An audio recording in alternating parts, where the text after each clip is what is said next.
Hello అండి, welcome to my channel మీతో అలా. కాశీలో మా యాత్ర అయితే చాలా అందంగా ఆనందంగా గడిచిందనే చెప్పాలండి. ఎందుకంటే మేమున్న ఈ 2 రోజులు కూడా చాలా అద్భుతంగా ఉందన్నమాట. ఇక ఇక్కడి నుంచి మేము ప్రయాగరాజ్కి మొదలయ్యాము. మేమైతే ఇలా క్యాబ్ అయితే బుక్ చేసుకున్నామండి. ఇక్కడ నుంచి బస్సెస్ అండ్ ట్రైన్స్ కూడా అవైలబుల్గా ఉన్నాయంట. కాకపోతే ఇదైతే మనకు కాస్త సేఫ్టీ సైడ్ కూడా మనకు బెటర్గా ఉంటుందని మేము క్యాబ్ అయితే బుక్ చేసుకున్నాం. కాశీ నుండి ప్రయాగరాజు 120 కిలోమీటర్స్ అయితే ఉంటుందండి. మనకు టైము 3 to 3.5 hours అయితే పడుతుంది. సో ఇక మేము ఇలా మొదలయ్యామండి. ఇది కాశీ రైల్వే స్టేషన్ అనమాట. ఇక్కడ నుంచి కూడా మనకు ట్రైన్స్ అవైలబుల్గా ఉంటాయండి. కాశీ నుండి ప్రయాగరాజ్కు వెళ్ళే దారి మొత్తం ఇలాంటి చిన్న చిన్న పల్లెలతో చాలా అందంగా కనిపించిందండి. ఇక్కడ ప్రతిదీ కూడా చాలా అద్భుతంగా అనిపిస్తుంది నాకు. ఇలా వెళ్ళే దారి మొత్తం పచ్చని మొక్కలతో చాలా అందంగా ఉందండి. ఇలా మనం సోలోగా వెళ్ళినప్పుడు ఇంకాస్త ఎక్కువ టైం మనము నచ్చిన చోట స్పెండ్ చేయొచ్చు. నాకైతే ఈ ప్రయాణం చాలా అద్భుతంగా అనిపించిందండి. ఎందుకంటే జీవితంలో ఒక్కసారి అయినా ఇలా మనం తప్పకుండా ప్రయాణం చేసి తీరాలి అనిపించింది. ఎందుకంటే ఇక్కడ మనకు నచ్చిన ప్లేస్లో నచ్చినంతసేపు మనతో స్పెండ్ చేయొచ్చు. ఇలాంటి సమయం మళ్ళీ వస్తుందో రాదో కూడా తెలియదు కదండి. సో ఉన్న ఈ కాస్త సమయాన్నైనా ఎంతో అందంగా ఆనందంగా మలుచుకోగలగాలి. ఇలాంటి చిన్న చిన్న విషయాలు మనకు ఇంకా ఆనందాన్ని ఇస్తాయి. ఇక మేమైతే ఇలా ప్రయాగరాజ్కి అయితే చేరుకున్నామండి. ప్రయాగరాజ్ ఒక యాత్రాస్థలం మాత్రమే కాదు, భారతదేశంలోని అతి పురాతన నగరం కూడా అండి. ప్రయాగ అంటే సంగమం అని అర్థం. ప్రయాగరాజ్ అంటే సంగమానికే రాజు అని అర్థం. గంగా, యమున, సరస్వతి నదులు ఇక్కడ కలుస్తాయండి. కనుక ఈ ప్రాంతము చాలా అద్భుతమైనది, చాలా పవిత్రమైనది కూడా. కనుకనే ప్రతి 12 సంవత్సరాలకు ఒక్కసారి ఇక్కడ కుంభమేళ జరుగుతుంది. అలానే ఈ సంవత్సరం మహాకుంభమేళ కూడా నిర్వహించారండి. ఇది 100 సంవత్సరాలకి ఒక్కసారి జరుగుతుందన్నమాట. ఇక మేమైతే ఇలా సంగమం దగ్గరే మేము రూమ్ అయితే తీసుకున్నామండి. ఇక్కడి నుంచి సంగమం 1 కిలోమీటర్ అయితే ఉంటుంది. ఇక ఇక్కడ రూమ్ అయితే మాకు 2000 అయితే ఛార్జ్ చేశారండి. ఇది 24 hours అన్నమాట. రూమ్ అయితే చాలా బాగుందండి, నాకైతే చాలా బాగా నచ్చింది. ఇక మేము ఫ్రెష్ అప్ అయిపోయి ఇక్కడి నుంచి మాధవేశ్వరి టెంపుల్కి అయితే వెళ్తున్నాం. మాధవేశ్వరి టెంపుల్ ప్రయాగరాజ్లో ఉన్న శక్తిపీఠం అన్నమాట. ఇక్కడ వీళ్ళు అమ్మవారిని శాంకరీదేవిగా పిలుస్తారు. మనకు ఆటో వాళ్ళు కూడా శాంకరీదేవి టెంపుల్ అంటే ఇక్కడ నుంచి తీసుకెళ్తారండి. ఇక మేమైతే ఇలా టెంపుల్కి అయితే వచ్చేసామండి. ఇది ఎంట్రన్స్. ఇలా మనం లోపలికి వెళ్ళాల్సి ఉంటుంది. అసలు ఈ శక్తిపీఠాలు అంటే ఏమిటో ఒక్కసారి నేను చెప్తానండి. దక్షసు యజ్ఞంలో సతీదేవి భర్తకు జరిగిన అవమానాన్ని భరించలేక యోగాగ్నిలో దూకి తనువు చాలిస్తుంది. అప్పుడు ఆ మహాశివుడు ఇలా సతీదేవిని తన చేతిలోకి తీసుకొని తిరుగుతూ రోధిస్తూ ఉంటాడు. అప్పుడు శ్రీ మహావిష్ణువు ఈ లోకాన్ని కాపాడడానికి తన సుదర్శన చక్రంతో సతీదేవి దేహాన్ని ఖండిస్తాడు. అలా అవి 101 ప్రదేశాలలో పడ్డాయి. ఆ భాగాలు తొలుత 56 ముఖ్య భాగాలుగా పేరుగాంచాయి. కానీ కాలాంతరంలో 18 ముఖ్యంగా నిలబడ్డాయి.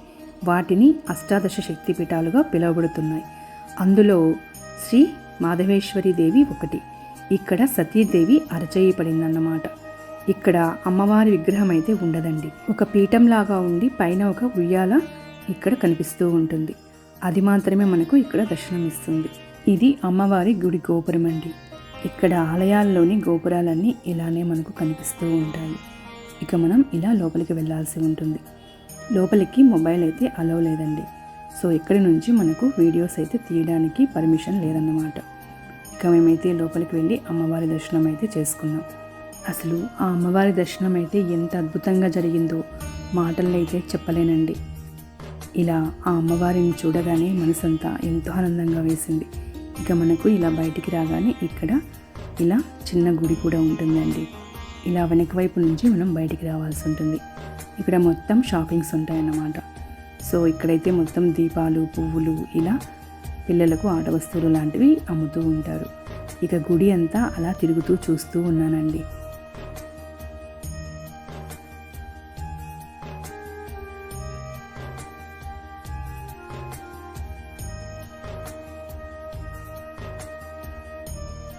నాకైతే ఇదంతా ఒక అద్భుతంలా అనిపిస్తూ ఉందండి.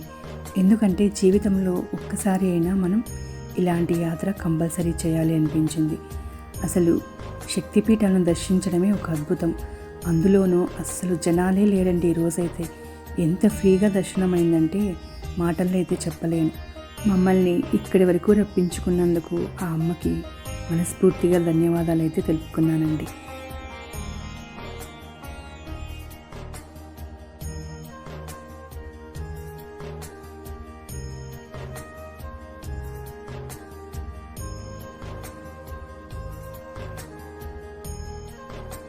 ఇక్కడైతే చాలాసేపు ఉండిపోయామండి.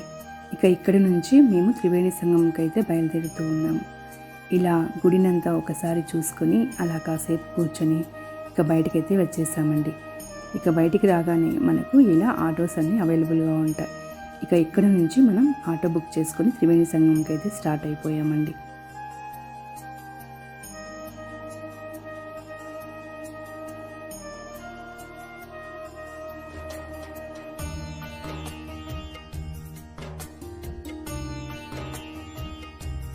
ఈ సంవత్సరం జరిగిన కుంభమేళాకు రాలేదు అనే బాధ ఈ రోజుతో నాకైతే తీరిపోనుందండి. ఎందుకంటే ఒక్కొక్కసారి కొన్ని ఎంత ప్రయత్నించినా మనకు వీలవ్వమన్నమాట. అందులో కుంభమేళా ఒకటి. చాలా ప్రయత్నించాం కానీ ఎందుకో అప్పుడు రావడానికి వీలవ్వలేదు. కానీ మనకు రాసి పెట్టుంటే ఏదైనా ఖచ్చితంగా జరిగి తీరుతుందండి. అదైతే నేను ఖచ్చితంగా నమ్ముతాను. ఇలా మేము అనుకోకుండా ఇలా రావడం నిజంగా ఒక అద్భుతమనే చెప్పాలండి.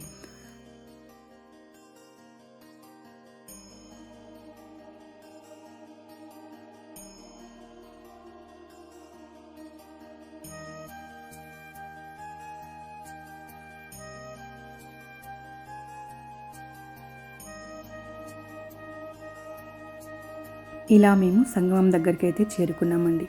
ఇక్కడ మనం దిగగానే ఇలా బోట్ వాళ్ళు మనకు కనిపిస్తారు. ఇక్కడ వీళ్ళు ఒక్కొక్కరు ఒక్కొక్క రేట్ అయితే మనకు చెప్తారండి. మనం కాస్త పార్కింగ్ చేయాల్సి ఉంటుంది. సో మేమైతే మా ఇద్దరికి మాత్రమే 2000 అయితే పే చేసామన్నమాట. సో వీళ్ళే మనల్ని ఇక్కడి నుంచి త్రివేణి సంగమంలోకి తీసుకెళ్తారు. అది మధ్యలో ఉంటుంది. సో అక్కడికి వీళ్ళే మనల్ని తీసుకెళ్తారండి. అక్కడే మనకు పూజలు చేయడానికి పూజారులు కూడా అవైలబుల్గా ఉంటారన్నమాట. కాశీలో అయితే మాకు బోటింగ్ చేయడానికి వీలు లేకుండా పోయిందండి. ఎందుకంటే కాశీలో వరదలు అనేటివి ఎక్కువగా ఉన్నాయన్నమాట. వాటర్ ఫ్లో ఎక్కువగా ఉంది కనుక అక్కడ బోటింగ్ అనేది స్టాప్ చేసేశారు. త్రివేణి సంగమంలో కూడా అవైలబుల్ ఉంటుందో ఉండదో అని చాలా భయపడ్డానండి. కాకపోతే ఇక్కడ బోటింగ్ అవైలబుల్గానే ఉంది. త్రివేణి సంగమంలో 3 పూజలు చేస్తారండి. 1 గంగా పూజ, 2 పిండదానం, 3 వేణీదానం. ఇందులో గంగా పూజ, పిండదానం మనకు కాశీలో కూడా చేస్తారు. కానీ వేణీదానం అనేది కేవలం ప్రయాగలో మాత్రమే చేస్తారు. మన దేశంలోని ఏ పుణ్యక్షేత్రంలో కూడా ఈ వేణీదానం చేయరండి. అది కూడా ఇక్కడ మాత్రమే చేస్తారు. ఇది లైఫ్లో ఒక్కసారి మాత్రమే చేస్తారన్నమాట. ఒక్కసారి వేణీదానం చేసిన వారు మళ్ళీ జీవితంలో చేయాల్సిన పని లేదు. ఈ వేణీదానంలో భార్యాభర్తలు ఇద్దరూ కలిసి పూజ చేస్తారు. అంటే మన వివాహ సమయంలో జరిగే తంతులన్నింటినీ ఇక్కడ వారు నిర్వహిస్తారు. పూజ అయిన తర్వాత భర్త భార్యని తన తొడపైన కూర్చోపెట్టుకొని తన జడను ముడివేసి అందులో పువ్వులను పెట్టి కొనలను కత్తెరతో కట్ చేయాల్సి ఉంటుంది. అలా కట్ చేసిన వెంట్రుకలని ఒక పసుపు ముద్దలో పెట్టి దానికి పూజ చేయిస్తారు. అలా ఆ పసుపు ముద్దని తరువాత త్రివేణి సంగమంలో మనం కలపాలి. ఆ వెంట్రుకలను గంగమ్మ తనలో కలిపేసుకుంటుంది. ఆ వెంట్రుకలు నీటిలో తేలకుండా ఇక్కడ మునిగిపోవడం చాలా ఆశ్చర్యంగా అనిపిస్తుంది. ఈ వేణి పూజ యొక్క ఫలితం ఏంటి అంటే స్త్రీ తన జీవితంలో వచ్చే 3 దోషాలు అనగా రజస్వల అవ్వడం, గర్భధారణ, శిశువుకు జన్మనివ్వడం వంటివి తొలగిపోతాయి. ఇందులో మొదటి దోషాన్ని పెండిలో తండ్రి కన్యాదానం ఇవ్వడం ద్వారా తీర్చుతాడు. మిగిలిన 2 దోషాలను ఈ వేణి పూజ ద్వారా భర్త మాత్రమే తీర్చగలడు. అలాగే భర్త యొక్క ఆయుధారోగ్యాలు కూడా వృద్ధి చెందుతాయి. కనుక ఈ వేణి పూజ త్రివేణి సంగమం వచ్చిన ప్రతి ఒక్కరు కూడా తప్పకుండా చేయించుకోవాలి.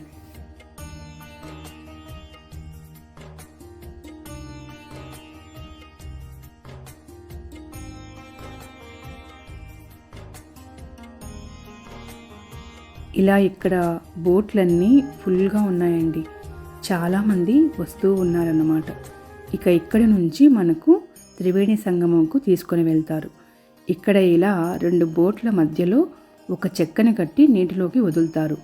అందులో మనం దిగాల్సి ఉంటుంది. అక్కడే త్రివేణి సంగమం స్నానం మనం నిర్వహించాలి. ఆ తర్వాత మేము ఇక్కడ వేణిదానం కూడా చేశామండి. నిజంగా ఈ పూజ చాలా అద్భుతంగా జరిగిందనే చెప్పాలి. ఇక పూజ అయిన వెంటనే మనం ఇలా గంగాదేవికి కూడా పూజ చేసుకోవాలి.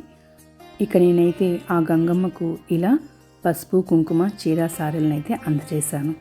ఇక మాకైతే పూజను జరిపించిన స్వామితో ఇలా కూర్చొని కాసేపు మాట్లాడుతూ ఉన్నామన్నమాట. అసలు పూజ అయితే చాలా అద్భుతంగా జరిగిందండి. ఇలా మాకు పూజ చేయించిన స్వామి కూడా ఎక్కువ డిమాండ్ అయితే చేయలేదండి. మీకు ఎంత వీలైతే అంతే ఇవ్వండి అని చెప్పారు. అదైతే మాకు చాలా బాగా నచ్చింది. సో అలా కాసేపు వాళ్ళతో కూర్చొని మాట్లాడుతూ ఉన్నాం.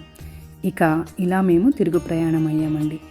వీళ్ళు కూడా ఎంతో నిజాయితీగా ఉన్నారండి. అదైతే నాకు అర్థమయ్యింది.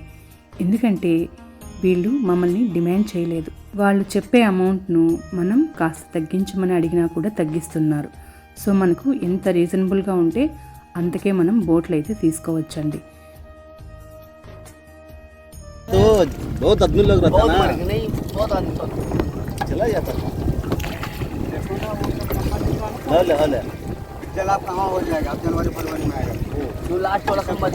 ఇక ఈ బోట్ వాళ్ళతో కూడా మా వారు మాట్లాడుతూ ఉన్నారు. సో వాళ్ళు మాకు ఎక్స్ప్లెయిన్ చేస్తూ ఉన్నారండి. మనమైతే జనవరి ఫిబ్రవరి ఆ మంత్లో వస్తే కన్నా మనకు ఇక్కడి వాటరు 2 కలర్స్లో కనిపిస్తుందంట. సో గంగా యమున ఇక్కడ మనకు సపరేట్గా కనిపించాలి అంటే మనం జనవరి కానీ ఫిబ్రవరి కానీ ఇక్కడికి వస్తే అలా కనిపిస్తుంది అని చెప్పారు. ఇక అక్కడి నుంచి మేము ఇలా బడే హనుమాన్ టెంపుల్కి అయితే వెళ్తూ ఉన్నాం.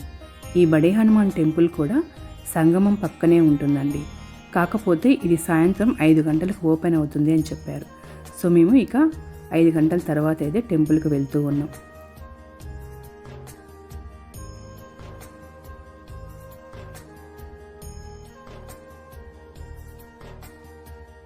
ఈ టెంపుల్ సంగమం పక్కనే ఉంటుందండి. కాకపోతే ఇది సాయంత్రం 5 గంటలకు ఓపెన్ అవుతుంది. అందరూ అదే సమయంలో రావడం వలన ఇక్కడ క్రౌడ్ అనేది చాలా ఎక్కువగా ఉంటుందండి. ఇక్కడే మనకు పూజా సామాగ్రి కూడా లభిస్తుంది. ఇక్కడ ఇలా క్యూలో మనం వెళ్ళాల్సి ఉంటుందండి. స్టార్టింగ్లోనే మనకు టెంపుల్ ఉంటుందన్నమాట. ఇక్కడ గోపురం లాంటివి అయితే ఏమీ ఉండవు. ఈ బడే హనుమాన్ టెంపుల్కి ఒక స్టోరీ అయితే ఉందండి. అది ఏంటంటే రావణాసుడిని వధించిన తర్వాత రామలక్ష్మణుని తీసుకొని హనుమంతుడు అయోధ్యకి బయలుదేరుతాడు. అలా మధ్యలో ఇక్కడ విశ్రాంతి కోసం ఆగాడన్నమాట. అలా ఇక్కడ త్రివేణి సంగమంలో దాహం తీర్చుకొని ఇక్కడే హనుమాన్ సేద తీరుతూ ఉంటాడు. సో అలా ఇక్కడ మనకు హనుమాన్ కూడా పడుకొని ఉన్న ఆకారంలోనే మనకు దర్శనమిస్తాడు. ఇలా మనం లోపలికి వెళ్ళాల్సి ఉంటుంది. ఇలా మెట్లు దిగి మనం లోపలికి వెళ్ళగానే 20 అడుగుల హనుమాన్ విగ్రహం మనకు కనిపిస్తుంది. అలా స్వామి పడుకొని ఉన్నట్లు మనకు కనిపిస్తుంది. అలానే రామలక్ష్మణులు కూడా భుజాన మోస్తూ ఉంటారు స్వామి.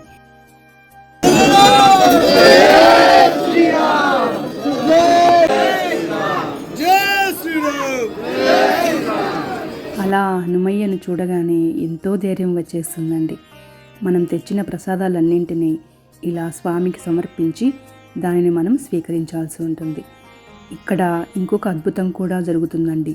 వర్షాకాలంలో ఆ గంగమ్మ తల్లి స్వామివారి పాదాలనైతే తాకుతుందంట. అంత వర్షాకాలంలో కూడా ఇక్కడ పూజలైతే ఆగవండి.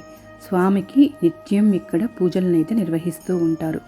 ఇలా టెంపుల్ మొత్తం గంగనీరుతో నిండిపోయినా కూడా ఇక్కడ పూజా కార్యక్రమాలు నిర్విరామంగా జరుగుతూనే ఉంటాయి.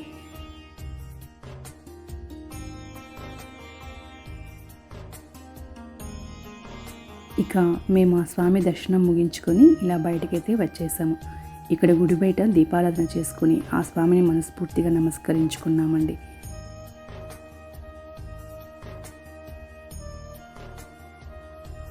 ఇక టెంపుల్ నుండి రూమ్కి అయితే చేరుకున్నామండి. ఇక్కడ హోటల్ వాళ్ళదే రెస్టారెంట్ ఉందన్నమాట.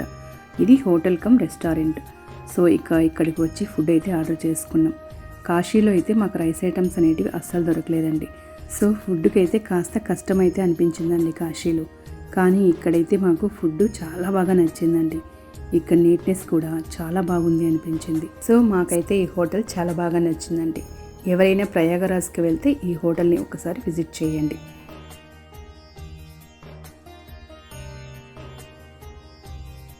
ఇక ఉదయాన్నే ఇలా బ్రేక్ఫాస్ట్కి అయితే వచ్చేసామండి. ఇక మేమైతే ఇక్కడ పూరి ఆర్డర్ చేసుకున్నాం అన్నమాట. ఇది కూడా చాలా టేస్టీగా ఉందండి. ఇక ఇక్కడి నుంచి మా ప్రయాణం అయోధ్యకు మొదలవుతుంది. ఇక ఇక్కడి నుంచి ఇలా క్యాబ్ అయితే బుక్ చేసుకున్నామండి. సో ఇక అయోధ్యకి మా ప్రయాణం మొదలయ్యింది. ఇదండి ఈరోజు వీడియో. ఈ వీడియో మీకు నచ్చిందని అనుకుంటున్నాను. ఈ వీడియో మీకు నచ్చినట్లయితే తప్పకుండా లైక్ చేసి, షేర్ చేసి, సబ్స్క్రైబ్ చేసి నాకు సపోర్ట్ చేయండి. Thank you for watching.